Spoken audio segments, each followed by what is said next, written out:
Hello friends, আমি beauty চলে এসেছি বিউটিস বেক অ্যান্ড কুক চ্যানেলে। আজকে আপনাদের সঙ্গে একটা red velvet cake design share করতে। প্রথমেই যে কাজটা আমি করছি, কয়েকটা চকলেট টপার বানিয়ে নিচ্ছি। এটা হচ্ছে হোয়াইট চকলেট। আমি একদম কুচি কুচি করে নিয়েছিলাম পাইপিং ব্যাগের মধ্যে নিয়ে। আমি প্রথমেই দেখালাম যে গরম জলের মধ্যে আমি এটা কিছুক্ষণ রাখছি, মানে কয়েক সেকেন্ড রাখছি, আবার তুলে নিচ্ছি। এইভাবেই আমি চকলেটটা মেল্ট করি আর কি। এতে কোনো ক্রিম দিলে চলবে না, ডাইরেক্ট চকলেটটা মেল্ট করতে হবে। এইভাবে করলে বেশি সুবিধা হবে আর কি। অনেকেরই অসুবিধা হয় কোনো বাটিতে করে হয়তো গরম জলের উপর বসিয়ে করে আবার পাইপিং ব্যাগে ঢালতে।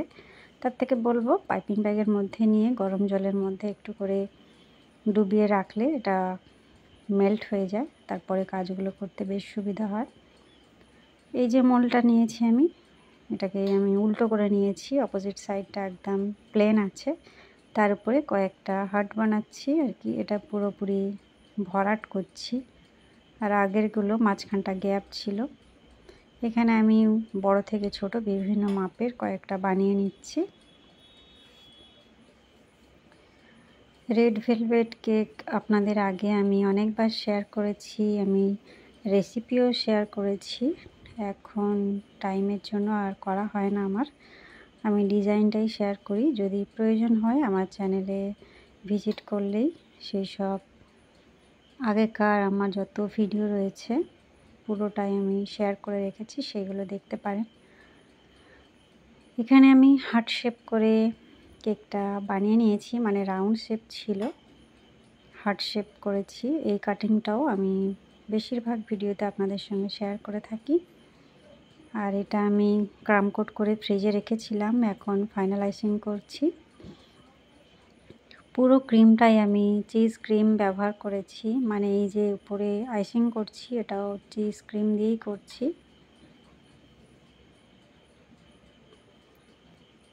চিজ ক্রিমের সঙ্গে হুইপ ক্রিম দুটো মিক্সড করে ক্রিমটা বানিয়ে থাকি আমি।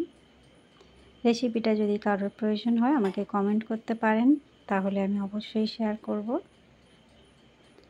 খুব আলতো হাতে কাজটা করছি, এখানে দেখে মনে হচ্ছে যে খুব তাড়াতাড়ি আমি করছি, কিন্তু না, ভিডিওটাই ফাস্ট করে দেওয়া আছে, নইলে অনেক বড় হয়ে যায় ভিডিও বানাতে বানাতে। যতটা পারি মানে শর্টের মধ্যে আপনাদের সঙ্গে যতটুকু শেয়ার করা সম্ভব হয় আমি ততটা করি আর কি। তার মধ্যে যদি কারোর কোনো প্রশ্ন থেকে থাকে আমাকে অবশ্যই জানাতে পারেন। আচ্ছা, এটা হচ্ছে আমি যখন কেক বেক করেছিলাম, রেড কালার দিয়ে কেকটা বেক করেছি, সেখান থেকে যে কাটিং পিসটা ছিল উপরের, সেইটা আবার একটা ছোট মোল্ডও আমি কিছুটা বেক করে নিয়েছিলাম। রেড কালারের স্পঞ্জ মিক্সিতে দিয়ে একবার ঘুরিয়ে এটা একদম ক্রাম করে নিয়েছি। নিয়ে বাকি কাজটা আমি দেখাচ্ছি, যে আমি সাইডেও ছিটিয়ে ছিটিয়ে দিচ্ছি।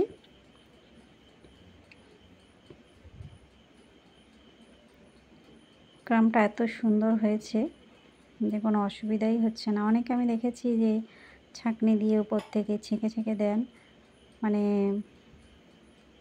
সেগুলো অনেকটা টাইম লেগে যায়, অনেক সময় পুরোটা গলতে চায় না। এইভাবে দিলে বেশ সুন্দরই লাগে, এটা একটা শর্টকাট প্রসেস। উপরটা দেখুন আমি একটা স্ক্র্যাপার দিয়ে আলতোভাবে টেনে দিচ্ছি, এটা পুরোটাই স্প্রেড করে গেছে।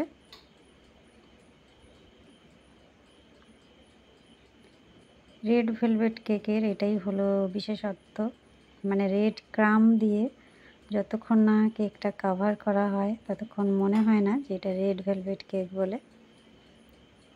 এই কেকটার একটা আলাদাই স্টাইল আর কি। চকলেট কেক তো আমরা উপরে চকলেট ছাড়াও বিভিন্নভাবে ডেকোরেশন করে থাকি, যত না ওটা মনে হয় চকলেট কেক কিনা। রেড ভেলভেট যেন সবাই এটাই আশা করে যে রেড ক্রাম থাকবেই থাকবে।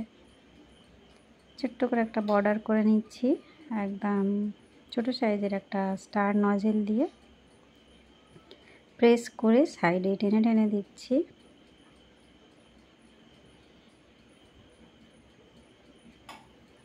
এই কেকটা ছিল আমার 2 পাউন্ডের। আমি যত হার্ট শেপের কেক বানাই সবই রাউন্ড মোল্ডে বেক করে সেটা কাটিং করে হার্ট শেপে নিয়ে আসি। কাজটা আমার বেশি সুবিধা হয় আর কি। এই যে চকলেট টপারগুলো এবার এক এক করে আমি বসিয়ে দিচ্ছি। খুব সাবধানে বসাতে হবে, আর প্রয়োজনের থেকে বেশি চকলেট টপারগুলো বানিয়ে রাখবেন, কেননা এগুলো যখন ডিমল্ট করতে যাবেন অনেক সময় ভেঙে যায় আর কি। হয়তো আপনার 4টে দরকার, আপনি মেপে মেপে 4টেই বানাবেন, তার মধ্যে একটা ভেঙে গেলে সমস্যা হয়ে যাবে। এই যে আর একটা যেটা বড় করে আমি বানিয়েছিলাম তার মাঝখানে নামটা লিখে দিয়েছি, আর নামটা একটু বেশি বড় ছিল বলে লেখাটা একদম ছোট ছোট হয়ে গেছে। যাই হোক, আর এখানটায় আমি একদম ছোট থেকে বড় হার্ট বসিয়ে দিচ্ছি।